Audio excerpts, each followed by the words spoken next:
گزشتہ خطبہ جمعۃ المبارک میں آپ نے یہ سماعت فرمایا کہ خودکشی کرنا، اپنے آپ کو ختم کرنا، مار دینا، ہلاک کرنا، یہ قبیح ترین جرم ہے اور اسلام کی نگاہ میں ایک کبیرہ گناہ ہے، جس کی بہت زیادہ حوصلہ شکنی کی گئی ہے اور اس پر وعیدیں اور جہنم کے عذاب سنائے گئے ہیں۔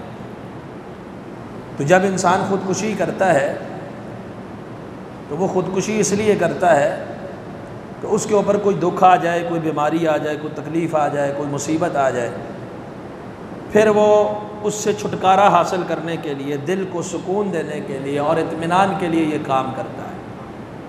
حالانکہ یہ کام اس کے ذہن میں جو آیا ہے وہ شیطانی کام ہے، وہ شیطان کے رستے کے اوپر ہے، شیطان کا پیروکار ہے جو اس طریقے سے مطمئن ہونا چاہتا ہے، پرسکون ہونا چاہتا ہے۔ انسان کو اللہ نے بنایا ہے اور انسان بنانے کے بعد زمین پہ اللہ نے اس کو اتار دیا تو اس میں بہت زیادہ تفاوت بھی ہے۔ کچھ انسان ہدایت یافتہ ہیں، کچھ لوگ گمراہ بھی ہیں، کچھ سخت دل ہیں، کچھ نرم دل ہیں، کئیوں کو اللہ نے مال دولت سے نوازا ہوا ہے اور کئی فقر و فاقہ کے اندر ہے، کئی بیماریوں کے اندر، کئی صحت مند، تو یہ مختلف ہیں۔ اور اس انسان کو بنانے والی ذات اللہ رب العالمین نے ایک ضابطہ دیا ہے، کیونکہ اللہ نے بنایا تو اللہ سبحانہ و تعالیٰ ہی اس کا سکون، اس کا اطمینان وہی بتلا سکتے ہیں کہ انسان سکون کیسے حاصل کر سکتا ہے، دل کو مطمئن کیسے حاصل کر سکتا ہے۔ آج کل بھی لوگوں کو پیش آمدہ بڑے مسائل ہیں، ہر کوئی کسی نہ کسی جگہ پر پریشان نظر آتا ہے، کوئی بے روزگاری سے، کوئی مہنگائی سے، کوئی بیماری سے، کوئی خاندانی لڑائی اور جھگڑے سے، کوئی خاندانی دشمنیوں سے، اور کوئی جو دنیا میں جس کو وہ ترقی سمجھتا ہے اور جس کو وہ کامیابی سمجھتا ہے اور جس کے لیے وہ اپنی ساری محنتیں خرچ کر لیتا ہے اور وہ اس کو کامیابی نہیں ملتی تو وہ سمجھتا ہے میرا زندگی کا ہدف ہی یہی تھا، یہ مجھے نہیں ملا تو میں نے جی کے کیا کرنا ہے۔ تو اب دل کو سکون دینے کے لیے اور اطمینان کے لیے دو رستے ہیں۔ ایک رستہ ہے شیطان کا۔ شیطان کا رستہ کیا ہے؟ وویلا کرنا، شکوہ شکایت کرنا، جزا فضا کرنا، رونا دھونا، اور پھر اللہ کی حکم عدولی کرتے ہوئے زمین میں فساد کا سبب بننا، یا تو خودکشی کر کے خود کو مارنا یا دوسروں کو مارنا یا اس طرح کے دیگر جتنے بھی ہتھ کنڈے ہیں، یہ سارے شیطانی رستے اور شیطانی وسوسے ہیں۔ اور رحمان کا رستہ کیا ہے؟ پریشانی تو آئے گی، مصیبت تو آئے گی، اس سے چھٹکارا کیا ہے کہ انسان کیا کرے؟ اللہ سبحانہ وتعالیٰ نے سورہ الرعد سورہ نمبر 13 آیت نمبر 28 میں اس کا ذکر فرمایا، الذین آمنوا وتطمئن قلوبہم بذکر اللہ۔ بے شک وہ لوگ جو ایمان لاتے ہیں، ایمان والے ہیں، ان کے دل اللہ کے ذکر کے ساتھ مطمئن ہوتے ہیں۔ اللہ حرف تنبیہ ہے، متنبہ ہو جاؤ، یعنی یہ بات خوب اچھی طرح سمجھ لو، تم تک یہ خبر پہنچ رہی ہے، اسے اب سن لو، غور فکر کر لو اس کے اوپر۔ بذکر اللہ تطمئن القلوب، اللہ کے ذکر سے دلوں کو اطمینان ملتا ہے۔ کسی بھی قسم کی پریشانی آ گئی ہے، مالی ہے، جانی ہے، کوئی بھی کام ہے، دنیا کی زندگی دارالامتحان ہے، اس میں کچھ ملے گا، کچھ نہیں ملے گا۔ جنت، اگر کوئی شخص کامیاب ہو گیا دنیا کی زندگی میں تو جنت میں جو چاہے گا ملے گا، لیکن دنیا میں یہ نہیں ہے کہ آپ کو ہر چیز ہی میسر ہو۔ کسی کو اللہ نے مال کی بہتات دی ہے تو صحت نہیں ہے، کسی کو صحت بہت دی ہے تو مال نہیں ہے، کسی کو مال اور صحت دی ہے تو دیگر کی پریشانیاں، بہت سارے مسائل ہیں۔ تو یہ امتحان ہے، اس امتحان کی دنیا میں ان چیزوں سے سامنا انسان کو کرنا پڑے گا، لیکن دل کا اطمینان کہاں ہے؟ دل کو سکون کہاں پہنچے گا؟ کہاں وہ بے پرواہ ہو جائے گا اور ان چیزوں کی اتنی پرواہ نہیں کرے گا؟ ہر چیز پہ صبر و رضا کا پیکر بن جائے گا، وہ ہے اللہ کا ذکر۔ تو یہاں اللہ کے ذکر سے کیا مراد ہے؟ دو چیزیں مراد ہیں۔ پہلی چیز اللہ کا ذکر، اللہ کی نصیحت۔ اللہ نے جو نصیحت نازل کی ہے، قرآن اور سنت، ضابطہ حیات، آسمانی وحی، اس سے وہ اس کا حل ڈھونڈے کہ اس میں اس پریشانی کا حل کیا ہے، اور پھر اسی پریشانی کا نہیں، زندگی کے جتنے شعبے ہیں، عبادات، معاملات، سب کچھ وہ اسی کے مطابق کرے، وہ دلی طور پر مطمئن ہو جائے گا، چین، سکون اور سکھ اس کو نصیب ہو جائے گا۔ کچھ چیز نہیں بھی ملی ہے تو اس کو سکون ملے گا، اس پر وہ زیادہ جزا فضا نہیں کرے گا، روئے چلائے گا نہیں، ٹکرے نہیں مارے گا، خودکشیاں نہیں کرے گا، وہ اللہ کی رضا سمجھ کے اس پہ راضی ہو جائے گا۔ وَقَدَّرَ اللَّهُ مَا شَاءَ فَعَلَ، ایسا عقیدہ اپنا لے گا، کیونکہ کافر اس چیز سے محروم ہے۔ کافر کو ایک چیز نہیں ملی، پریشان ہو جاتا ہے، اور پھر اس کو اللہ کے ذکر کے اوپر تسلی بھی نہیں ہوتی، اطمینان بھی نہیں ہوتا۔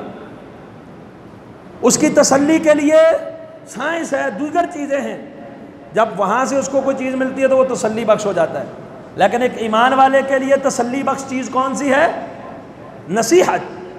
الا بذکر اللہ تطمئن القلوب، نصیحت آ گئی، اللہ کی طرف سے قرآن کی آیت آ گئی، پیغمبر کا فرمان آ گیا، آپ علیہ الصلوۃ والسلام کے کردار اور سیرت آ گیا، اس کو تسلی ہو جاتی ہے، بس یہی کچھ ہے، اب میرا دل سکون میں ہو گیا، میں نے ایسے ہی کرنا ہے۔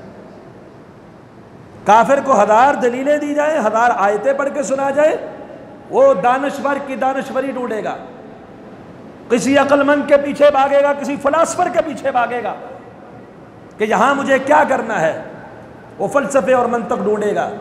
اور اہل ایمان کے لیے اطمینان قلب کیا ہوگا؟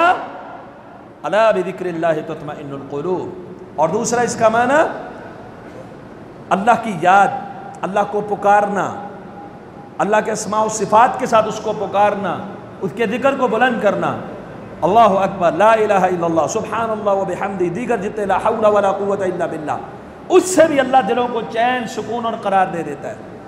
لیکن سیاق و سباق کے ساتھ مناسبت پہلے والے مفہوم کی ہے کہ مومن کے لیے تسلی بخش بات جو ہے وہ اللہ کا ذکر ہے، اور یہ وہی ذکر ہے، انا نحن نزلنا الذکر وانا له لحافظون، اس ذکر کو ہم ہی نازل کرنے والے ہیں اور اس کے محافظ بھی ہم ہی ہیں، ہم ہی اس کے محافظ ہیں، ہم ہی اس کو نازل کرنے والے ہیں۔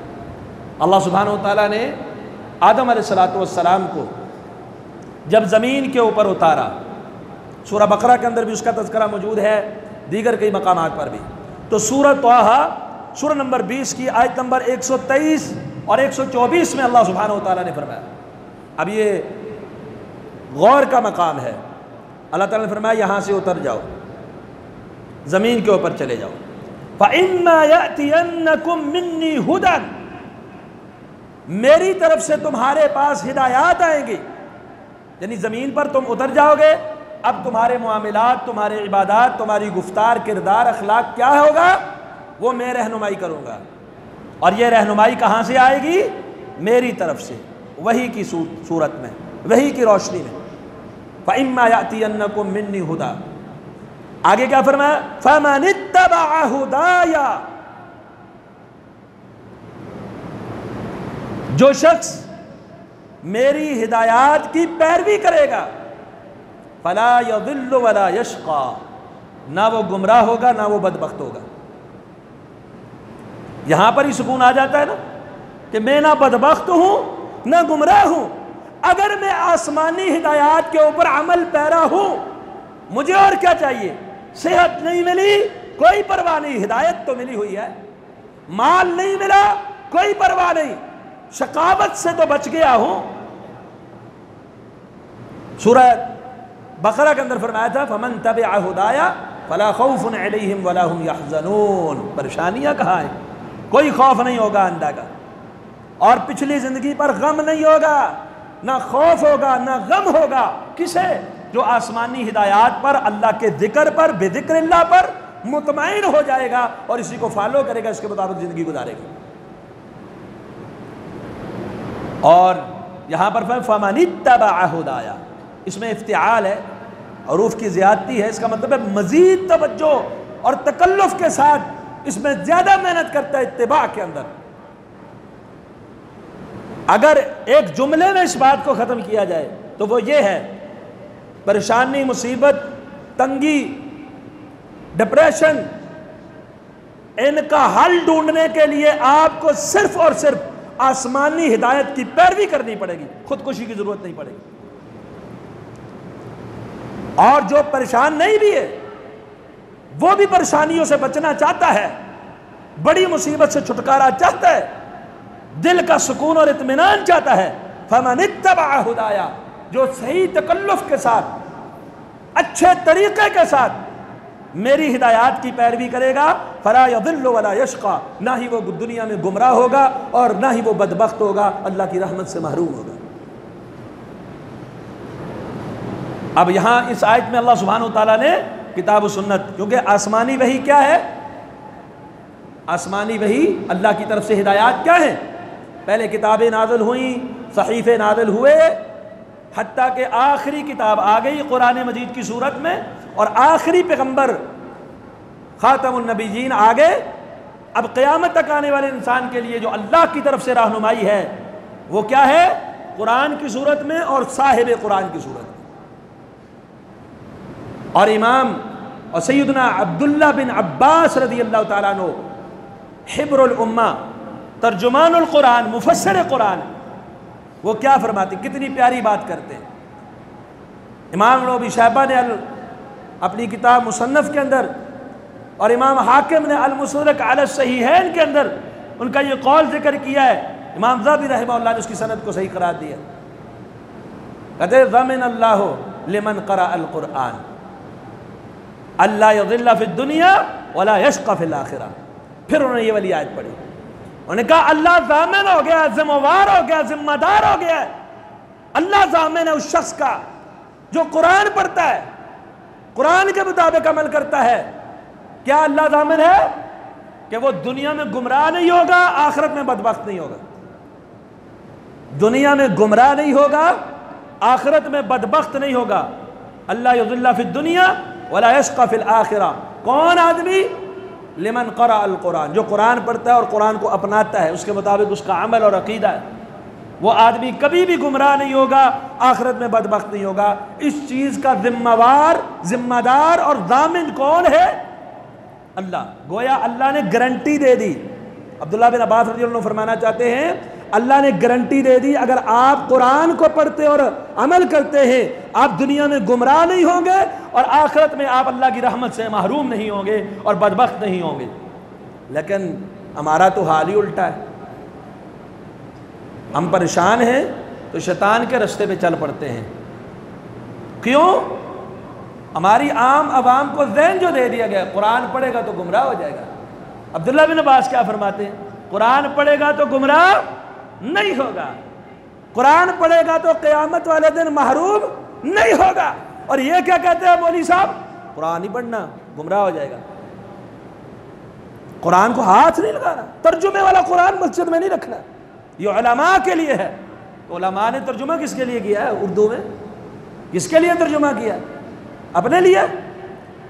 کہتے ہیں قرآن کو ہاتھ نہیں لگانا، قرآن کو نہیں پڑھنا، قرآن ترجمے والا نہیں پڑھنا، قرآن کو مسجد میں ترجمے والا نہیں رکھنا، اگر پڑھو گے تو گمراہ ہو جاؤ گے۔ اور عبداللہ بن عباس فرماتے ہیں کہ وہ گمراہ نہیں ہوگا جو قرآن پڑھے گا، وہ اللہ کی رحمت سے محروم نہیں ہوگا جو قرآن پڑھے گا۔ ہاں یہ بات ضرور ہے، قرآن کی من مانی تفسیر کرنے والا گمراہ ہو جائے گا، قرآن کی من مانی تعبیریں کرنے والا گمراہ ہو جائے گا، قرآن کی آیت کو لے کر اپنی مرضی سے مفہوم بنانے والا یا سمجھنے والا، صحابہ تابعین کو اور رسول اللہ صلی اللہ علیہ وسلم کی حدیث کو پس پش ڈال کر جو اپنی مرضی کی تعویلیں کرے اور اپنی مرضی کی تفسیریں کرے، اس کی گمراہی میں کوئی شک اور کوئی شبہ نہیں ہے، کیونکہ اس نے قرآن کو اس طرح نہیں پڑھا جس طرح اللہ نے نازل کیا، کیونکہ اللہ نے قرآن نازل کر کے سمجھانے کے لیے صاحب قرآن کو بھیجا ہے، اور جو حدیث کے مطابق اور وہی مفہوم لیتا ہے جو رسول اللہ صلی اللہ علیہ وسلم سمجھا کے گئے، بتلا کے گئے، اور صحابہ نے جس کو سمجھا، جو قرآن مجید کے اولین مخاطبین ہیں، اس طریقے سے جو قرآن پڑھتا ہے وہ دنیا میں کبھی گمراہ ہو سکتا۔ اب دوسری تصویر کے دوسرے رخ کی طرف آئے کہ عبداللہ بن عباس رضی اللہ عنہ فرماتے ہیں جو قرآن پڑھتا ہے یا اپناتا ہے وہ دنیا میں گمراہ نہیں ہوگا۔ یہ آج ہمارے اوپر ڈپریشن آئی، سختی آئی، تکلیف آئی، مصیبت آئی، دکھ آیا، اگر ہماری اولادوں نے، ہمارے گھروں کا ماحول قرآن کی تعلیم والا ہوتا تو کیا بچے یہ قدم اٹھاتے؟ کوئی بڑا خودکشی کا یہ قدم اٹھاتا جس نے قرآن پڑھا ہوا ہے، جو قرآن پہ عمل کرتا ہے؟ تو دنیا میں ہر فیصلے کو، سختی سے سختی والے فیصلے کو بھی برداشت وہی کر لیتا ہے اللہ کی رضا سمجھ کے جو قرآن کے ساتھ جتنا زیادہ جڑا ہوا ہوگا، مضبوط ہوگا۔ قرآن نے اس کے سامنے کئی مثالیں رکھی ہوئی ہیں، دنیا کے بھی اور آخرت کا انجام بھی رکھا ہوا ہے، وہ کبھی دنیا کی چھوٹی موٹی مصیبت سے پریشان نہیں ہوتا۔ تو اللہ تعالیٰ فرماتے ہیں کہ جس نے بھی میری ہدایات کی پیروی کی وہ گمراہ بھی نہیں ہوگا، بدبخت بھی نہیں ہوگا۔ اور اس سے اگلی آیت میں کیا فرمایا؟ وَمَنْ أَعْرَضَ عَنْ ذِكْرِي، اور جس نے میرے ذکر سے اعراض کر لیا، منہ موڑ لیا، عقیدہ اس کا میرے نازل کردہ کتاب کے مطابق نہیں، نماز اس کی نہیں، عبادات اس کی نہیں، معاملات اس کے نہیں، کاروبار اس کا نہیں، سیاست معیشت اس کی نہیں، وہ اپنی مرضی کی یا غیروں کی مرضی کی ہے، فَإِنَّ لَهُ مَعِيشَةً ضَنْكَ، ہم اس کی معیشت کو تنگ کر دیں گے، زندگی کو تنگ کر دیں گے۔ معیشت کی تنگی کا کیا مطلب ہے؟ ایک مفہوم ہے، رسول اللہ صلی اللہ علیہ وسلم نے فرمایا اللہ اس کی معیشت کو تنگ کر دیں گے، اس سے مراد ہے اسے قبر کے اندر عذاب دیں گے، یہ صحیح ابن حبان کے اندر موجود ہے۔ اور دوسرا، دنیا کی زندگی اس کے لیے تنگ ہے، لازمی نہیں کہ وہ فقیر ہی ہو جائے، لازمی نہیں کہ وہ بے سر و سامان ہی ہو جائے، مال ہے پھر بھی چین نہیں، سکون نہیں، زندگی کا لطف نہیں، دن کو پریشان، رات کو پریشان، نیند نہیں آتی، گولیاں کھاتا ہے پھر بھی نہیں سو پاتا، ہر وقت بے چین، ہر وقت بے قراری، ہر وقت تنگی، ہر وقت وبیلا، جزا، فضا، رونا دھونا، کوئی سکون اس کی زندگی میں نہیں، یہ اس کی معیشت تنگ ہو گئی۔ وَنَحْشُرُهُ يَوْمَ الْقِيَامَةِ أَعْمَى، قیامت والا دن ہوگا اندھا کر کے اٹھائیں گے، کہے گا اللہ لِمَ حَشَرْتَنِي أَعْمَى وَقَدْ كُنْتُ بَصِيرًا، مجھے اندھا کیوں اٹھایا، میں تو دیکھنے والا تھا۔ قَالَ كَذَلِكَ أَتَتْكَ آيَاتُنَا فَنَسِيتَهَا، اسی طرح میری آیتیں تیرے پاس آئی تھی تو ان کو بھول گیا۔ اس سے مراد وہ حافظ بھولنے والا نہیں ہے، اس سے مراد بھولنے سے گویا اس کی طرف التفات ہی نہیں کیا، اعراض کرنے والا ہے۔ میری آیتیں آئی تو ان کی طرف التفات ہی نہیں کرتا تھا، مڑ کے ہی نہیں دیکھتا تھا، سمجھتا ہی نہیں تھا۔ وَكَذَلِكَ الْيَوْمَ تُنْسَى، آج تجھ کو بھی بلا دیا جاتا ہے۔ آپ اس آیت کو بھی سامنے رکھیں اور اپنا رویہ بھی سامنے رکھیں۔ آج اللہ کا قرآن ہمارے گھروں میں موجود، مساجد کے اندر موجود، معلمین قرآن موجود، ہمارا قرآن کی طرف توجہ کتنی ہے؟ کتنے لوگ ہیں جو قرآن کو سمجھ رہے ہیں؟ اگر میں ہاتھ کھڑا کرواؤں تو کتنے ہاتھ اٹھیں گے؟ بہت کم۔ جو قرآن کو سمجھ رہے ہیں، قرآن کو پڑھ رہے ہیں، قرآن کو سیکھنے کے لیے کوشش کر رہے ہیں، نہیں، مردے بخشوا لیے تو قرآن لے آؤ، دلہن کو نکالنا ہے ڈولی میں، قرآن لے آؤ، سائے کے نیچے سے گزاریں گے، معاملہ نزاع کا بڑھ گیا، قرآن لے آؤ، قسمیں اٹھاتے ہیں، بس قرآن کو قسموں کے لیے، فیصلوں کے لیے، دلہن کو اس کے سائے سے گزارنے کے لیے، اور کچھ نے کاغذوں پہ لکھ کے گلے میں لٹکا کے شفا کے لیے، اور کچھ نے اہل قبور کی بخشش کے لیے اس کو رکھ دیا۔ جو قرآن کے نزول کا مقصد تھا کہ تم نے اس کو پڑھنا ہے، سمجھنا ہے، اس کے مطابق زندگی گزارنی ہے، اس سے منہ نہیں موڑنا، وہ مقصد کون حل کرے گا؟ آج ہمارے گھروں میں قرآن کی تعلیم نہیں، ہماری مساجد کا وہ ماحول نہیں، قرآن مجید سمجھنے سمجھانے والا، اس کو پڑھنے والا، اس کو سیکھنے سکھانے والا۔ اللہ فرماتے ہیں وَكَذَلِكَ الْيَوْمَ تُنْسَى، تو قرآن کو بھول گیا کہ تجھے الماری میں رکھ کے پتہ ہی نہیں چلا، اس کے مطابق تمہارا عقیدہ، نظریہ نہیں، منہج نہیں، عمل نہیں، کچھ بھی نہیں ہے، تیرے مالی معاملات نہیں، تیری عبادات نہیں، تو قیامت والے دن تجھ کو بھی بلا دیا جائے گا، تو کون ہے، تیرا کوئی مقام نہیں، تیری کوئی عزت نہیں، تیرا کوئی مرتبہ نہیں۔ اللہ ہمیں اس سے محفوظ فرمائے۔ اور جو اس ذکر اور اس نصیحت کے اوپر عمل کرتا ہے، اللہ دنیا بھی درست کر دیتے، آخرت بھی درست کر دیتے۔ اللہ سبحانہ وتعالی نے سورہ النحل کے اندر فرمایا، سورہ نمبر 16 آیت نمبر 97، من عمل صالحا من ذکر او انثى وهو مؤمن، جو کوئی بھی نیک اعمال کرے گا، کب؟ جب کہ وہ مومن ہو، ایمان کی حالت میں عمل صالح کرے گا، فَلَنُحْيِيَنَّهُ مِن ذَكَرٍ أَوْ أُنثَىٰ، چاہے مذکر ہے مؤنث ہے، مرد ہے عورت ہے، جو بھی ایمان اور عمل صالح کے اوپر کاربند ہے، فَلَنُحْيِيَنَّهُ حَيَاةً طَيِّبَةً، ہم اس کو پاکیزہ زندگی عطا فرمائیں گے۔ پاکیزہ زندگی دنیا کے اندر بھی ملے گی۔ اس پاکیزہ زندگی میں کیا آتا ہے؟ رزق حلال۔ پاکیزہ زندگی میں کیا آتا ہے؟ دلی اطمینان، سکون قلب، عزت، تکریم، صحت، عافیت، لوگوں کی ہمدردیاں، محبتیں، مودتیں، یہ ساری چیزیں اس کے اندر آ جاتی ہیں۔ لیکن یہ ملے گی کس کو؟ من عمل صالحا من ذکر او انثى وهو مؤمن۔ اور آپ مشاہدہ کر لیں، مشاہدہ کر لیں، کسی کے پاس مال نہیں ہے، غربت کی زندگی جی رہا ہے، پھر بھی دیکھ لیں اگر ایمان میں مضبوط ہے، اعمال صالحہ کرنے والا ہے، آپ کو اس کے چہرے پہ پریشانی کے آثار نظر نہیں آئے۔ اللہ نے اس کو دنیا میں سکھ اور چین دیا ہوا ہے، سکون دیا ہوا ہے، دلی اطمینان دیا ہوا ہے۔ کوئی بھی مصیبت آتی ہے جیل لیتا ہے پریشانی، وہ یہ ٹکرے نہیں مارتا دیواروں کے ساتھ، وہ خودکشیوں کے رستے نہیں اپناتا، وہ جزا فضا کا راہ نہیں اپنائے گا۔ دیکھ لے کوئی بھی مومن کی یہ شان ہوتی ہے۔ اور نبی کریم صلی اللہ علیہ وسلم نے فرمایا، جامع صحیح مسلم میں 1999 نمبر روایت ہے، عجبا لامر المؤمن، مومن کا معاملہ بڑا تعجب والا ہے، اور یہ چیز صرف مومن کو ملتی ہے، سوائے مومن کو کسی اور کو نہیں ملتی۔ نبی علیہ السلام فرماتے ہیں یہ چیز سوائے مومن کے کسی اور کو میسر ہی نہیں ہے۔ کیا؟ ان اصابتہ سرا شکرا وذالک خیر اللہ، اگر اسے کوئی خوشی ملتی ہے، نعمت ملتی ہے، اللہ کا شکر گزار بن جاتا ہے، اور یہ اس کے لیے بہتر ہے کہ وہ شاکر بن جائے۔ وَإِنْ أَصَابَتْهُ ضَرًّا صَبَرَ، اگر اسے دکھ آتا ہے، پریشانی آتی ہے، صبر کر لیتا ہے، وَذَلِكَ خَيْرٌ لَهُ، اور یہ اس کے لیے بہتر ہے۔ مومن پریشانی میں صابر ہوتا ہے، جنت کما لیتا ہے، نعمت میں شاکر بن جاتا ہے، جنت کما لیتا ہے۔ اور یہ چیز سوائے مومن کے، اہل ایمان کے کسی اور کو آپ موازنہ کریں۔ ایک آدمی بے دین ہے، بے ایمان ہے، اس کے اوپر مصیبت آئی، میں خودکشی کر لوں گا، وہ خودکشی کی راہ ڈھونڈتا ہے جو شیطانیت کنڈا ہے، وہ ٹکرے مارتا ہے دیواروں کو، مصیبت آ گئی، وہ گریبان چاک کرتا ہے، جزا فضا کرتا ہے، شکوے شکایات کرتا ہے، اللہ کی رحمت سے نا امید اور مایوسی والی باتیں کرتا ہے، اس کے دل کے اندر ایمان نہیں، اعمال صالحہ کے ساتھ اس کی تربیت نہیں ہوئی۔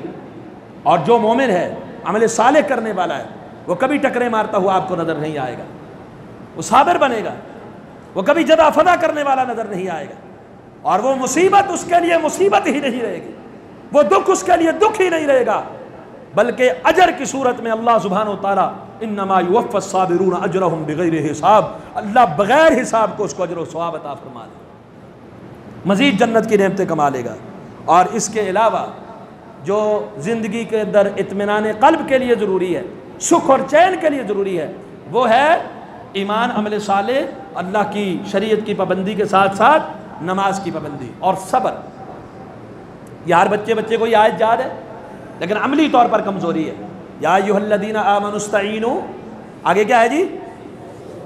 دیکھیں سب کو یاد ہے، جب بھی مصیبت آ جائے تم نے مدد طلب کرنی ہے اللہ سے، استعینوا، مدد طلب کرو اللہ سے، لیکن مدد طلب کرنے کے لیے تمہیں کیا کرنا ہوگا؟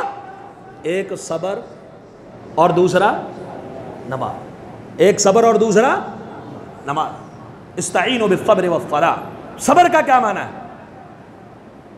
صبر کا یہ معنی ہے، دو معنی، دو مفہوم ہے صبر کے۔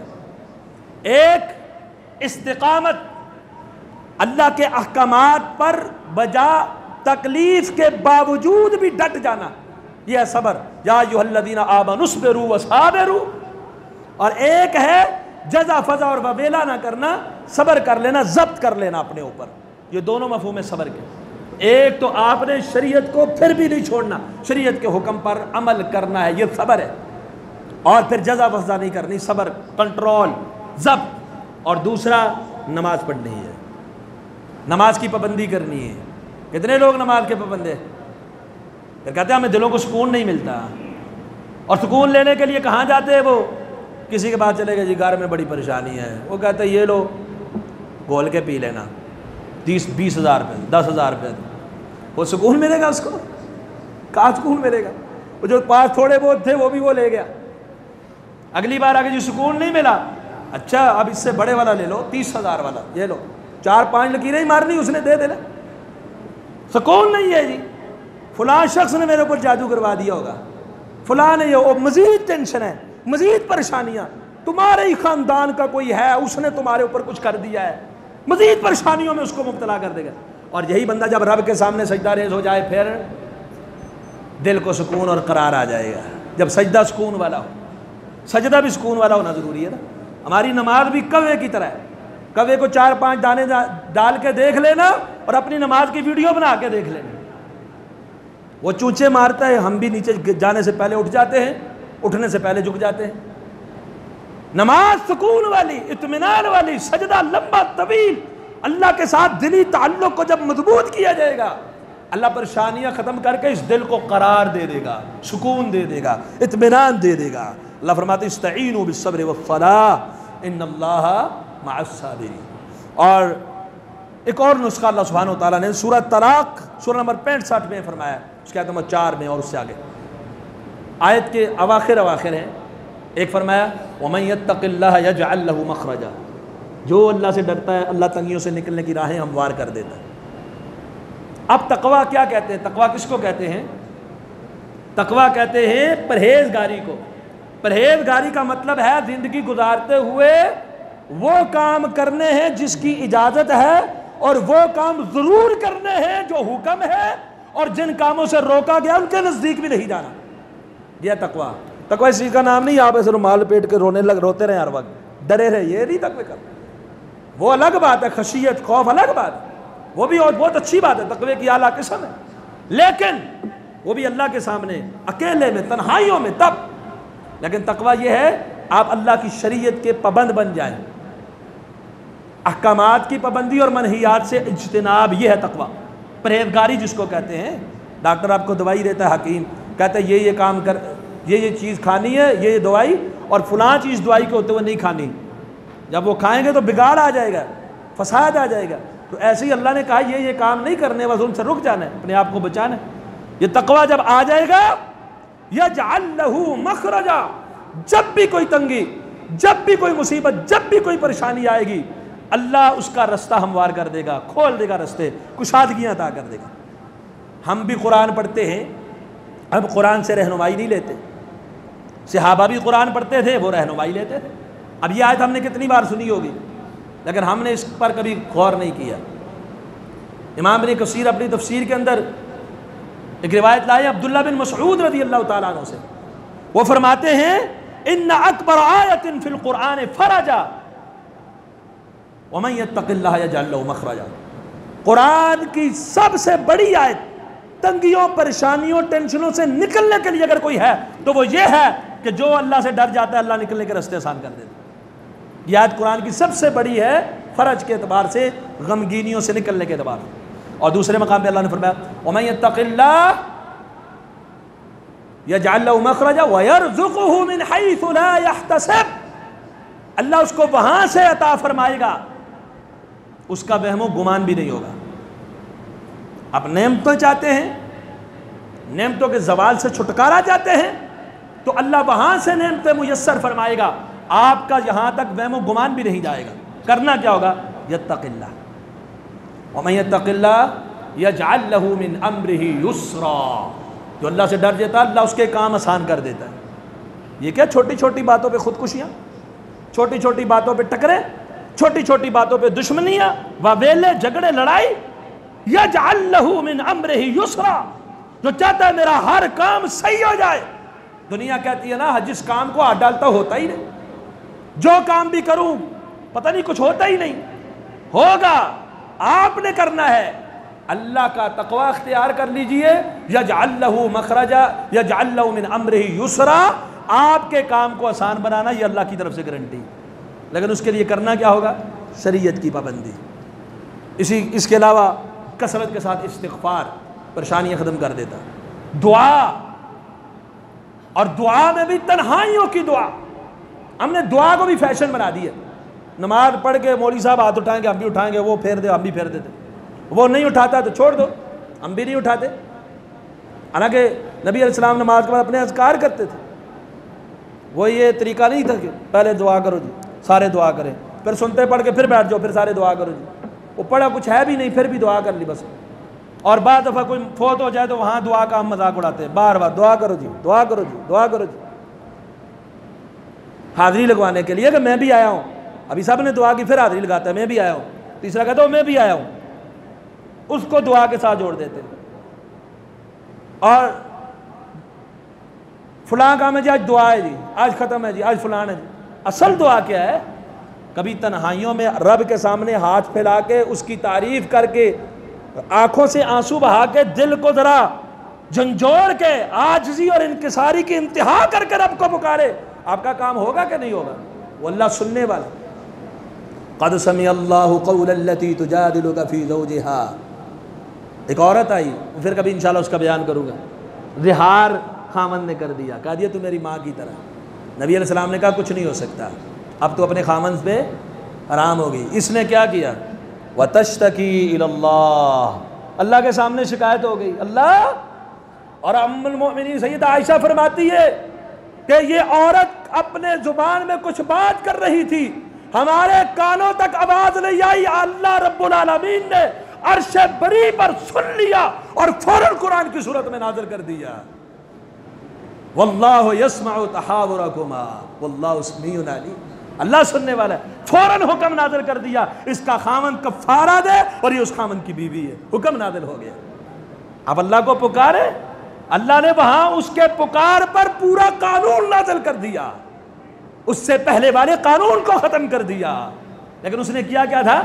وَتَشْتَكِي إِلَى اللَّهِ. لوگوں کے سامنے اپنے شکایت شکوے کرنے کے بجائے کبھی اپنے شکوے شکایات لے کر اللہ کے سامنے دامن کو پھیلانا، دیکھنا اللہ کیسے دامن کو بھر دیتا ہے.